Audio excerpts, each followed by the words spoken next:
Hello, guys. My name's June, and in this story, you will see how I screwed over my ex-husband David and ex-mother-in-law Jessica, who tried to play me dirty. I'm by no means a clever woman with a lot of tricks up my sleeve, so there was no setup or any plan of revenge. What happened to me was pure luck, with a good dose of stupidity on Jessica's end. So let me start from the beginning. When I dated and married my now ex-husband David, I thought that he was simply a very ambitious man. He did play the part of a loving boyfriend and fiancé very well, but also dedicated a good chunk of his day to work. When we were in a relationship, I was never left wanting for anything. I got it all from him: love, affection, and care. He was at that time building his business and taking it to the pinnacle of success. I was super proud of his work, but never ran after his money. Still, his mother Jessica was always convinced that I was after his money. She said, "Don't think you have me fooled, June. I know for a fact that you are after David's money." "You are mistaken, Jessica. When I and David first started dating, he didn't even have this much money. I have always supported him and never asked him for anything." "Oh, please. I'm sure you have asked for plenty of things. My son doesn't give you any because I have taught him never to spend money on stupid things like gifts and girlfriends. His drive to become wealthy was born because I taught him well." "No, you didn't teach him well. Sure, he's a good man and a loving partner to me, but he is very money-driven and values it a lot. I know for a fact that you always drilled into his head that money and being wealthy is everything." It was true. David was obsessed with money. Building his business wasn't a way to follow his passion. He did it because he always ran after money. Jessica had boasted to me several times that I wouldn't get a cent out of him, that he would always choose money over a relationship. I didn't believe her until I married him. Guys, after I married David, he did a computer 180. He stopped being a good husband and focused all his energy on work. No more affection, no more caring words. All he did was eat, sleep, and work. I stayed on because I just thought that he was stressed and had some personal goals with the company. But no, after 2 years, when things didn't change, I had to sit down and have a talk with him. I said, "Our marriage cannot go on like this, David. You have stopped showing me affection completely. You don't even take me out on dates anymore. I have been feeling neglected for a while." "Why do I have to take you out on dates? Those are a waste of money. I don't work hard for you to be a princess, June. We are married now, so there is no need for those silly things." "You don't have to spend money on me, David. Maybe if you just spend some time with me, the time off work, and..."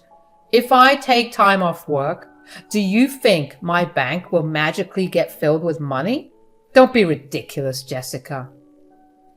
I felt insulted. I never asked him for material things. He never gave me gifts or even took me out on dates anymore. He was so obsessed with working and money that he forgot everything. At times like those, I hated Jessica for making him this way. She was still egging him on about making more money and spending less time with me. It was exhausting, having to be alone with zero affection from my partner. So I finally made the decision and divorced him. David fought, but only because he didn't want to give me his savings and alimony. I did find work after marriage, but David's income was too high, so the court awarded me alimony. David was not happy, and so wasn't his mother. She once called me during the divorce and said, "You witch, I always knew that you were after my son's money. My poor son had to marry such a gold digger like you. Now he is suffering. You better know what is right for you and leave his money alone." First of all, Jessica, Let me tell you again that I am not after his money. His lack of love and affection towards me made me divorce him. No thanks to you. David has turned into a stone who doesn't care about anything other than dollars and cents. That is the only thing he should care about. He shouldn't be bothering himself with gold diggers like you. I hope the court sees you for what you are and doesn't give you anything. Until then, I will do my best to stay with my son and guide him like I always have. I was a little amused. David was not much in contact with her. After I left the house to live on my own, David realized that he could guard his money better if he didn't have to look after another person. He started cutting off people from his life so that they couldn't ever ask for his money. I honestly believe that he had some mental issues that he needed to get checked. He was acting very bizarre. He only had his mother in his life before the incident, which I will tell you soon. It happened just a few weeks after we got divorced. One fine morning when I was minding my own business and getting ready for work, I got an unexpected visitor at my house. I opened the door to see my ex-mother-in-law waiting for me on the patio. Honestly, I was surprised to see her. She doesn't live in our city, so she must have driven to see me at my house. She was absent for most of our divorce proceedings, but didn't fail to egg on my ex-husband. She was quite furious when the court gave me a good chunk of David's money and alimony, so I had no idea why she would even try to interact with me again. Jessica pushed her way past me and said that we needed to talk.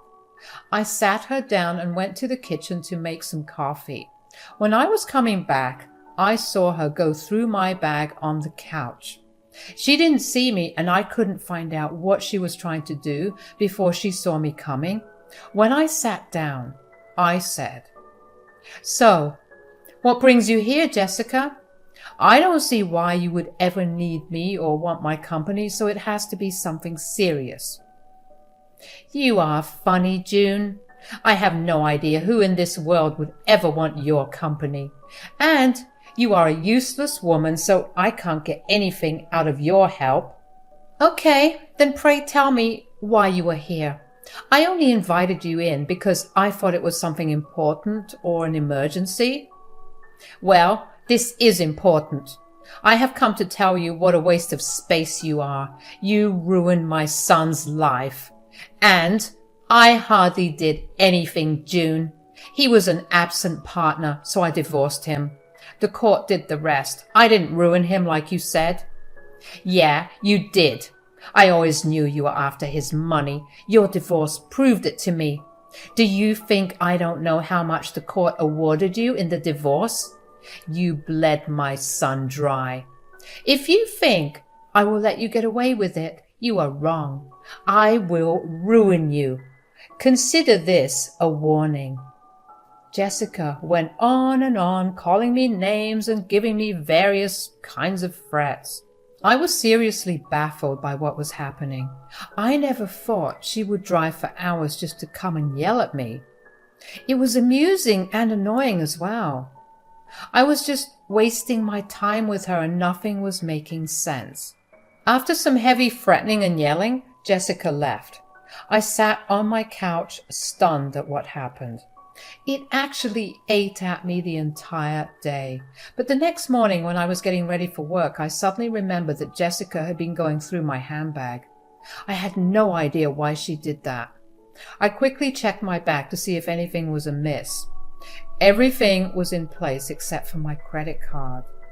At first, I wanted to be sure that I hadn't misplaced it somewhere. I searched everywhere and couldn't find it.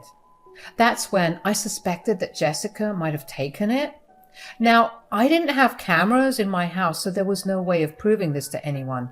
So I waited for a chance to see if Jessica would be stupid enough to admit it or if I could trap her. I didn't have to wait too long to trap Jessica. About 2 weeks later, David called me out of the blue. I had no idea why he was calling me because he wanted nothing to do with me anymore. Curious, I picked up the call only to be confronted by a very angry-sounding David. He said, "June, I got a notification that you have spent $15,000 on my credit card. This is insane, June. I am not paying for that. What is wrong with you? Wait, what? But I didn't even use the card, David. I stopped using it a long time ago. I am not racking up more debt for you, David. You are lying, June. I can clearly see several purchases, including hotels and activities at a resort. Are you out there partying, thinking that I will take care of your bills? Don't be ridiculous, David. I am not spending your money. I don't even know what resort you're talking about. I am at home, just getting ready for work. You can come and check. But I can clearly see purchases made from your supplementary card. It says that you were making transactions in Hawaii. Like I said, David, I am not in Hawaii. I am at home. And I haven't seen my card for a while. Wait, I think I know who might be making all these transactions. Give me a few minutes. I will find out. All right then, I'll be waiting. After David hung up, I had a fair idea where my credit card might be. I distinctly remember only Jessica visiting my place after the divorce was finalized. She came to my house to shout at me for ruining her son's life and how I deserved to be alone and miserable for the rest of my life. Now I see that she wasn't there just to yell at me after all. She was probably here to steal my credit card and land me in debt. She had been salty about me getting a lot of money in the divorce settlement, so it kind of made sense she would do something to make it even. To confirm my theory, I called my ex-mother-in-law and decided to record the conversation. I knew it would be important. When Jessica picked up the call, I knew I had hit the jackpot. She said, Well, look who's calling. What's the matter, June? Is something missing from your bank account?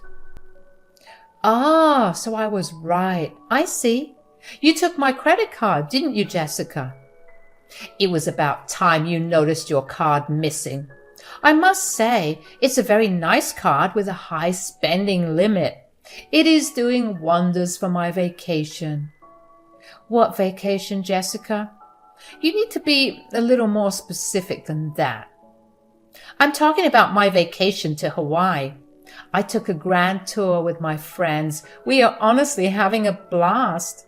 5-star services and all. Let me be straight here, Jessica. Did you take my card and just spend $15,000 on it? I didn't just spend it, June. I took it last week. Went on a shopping spree, booked a vacation, and I'm still making some amazing purchases. Are you kidding me right now? You spent $15,000 on someone else's card? Have you no shame? Why would I, Jessica? You were the one who took my son to the cleaners and got a chunk of his money. If you think I would let you get away with that, you are wrong. So I decided to take your card and make it even. You know, spend some of your money so that the scales are even. Jessica had a hint of laughter in her tone when she revealed her grand plan to me. Her confession was all I needed to ruin her life. She had ruined her son's life already. I didn't need to help her with that. Jessica didn't know how disastrous her actions would prove to be, not just to herself, but also to her son. I let her have a moment before laughing aloud myself. She seemed surprised by my laughter. She said in a nasty voice, "What are you laughing about, June? If you think that you can call me to stop using your card, you are wrong.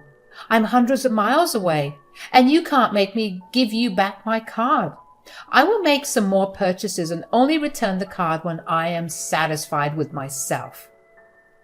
Oh my God, you poor thing, Jessica. I don't need my card back.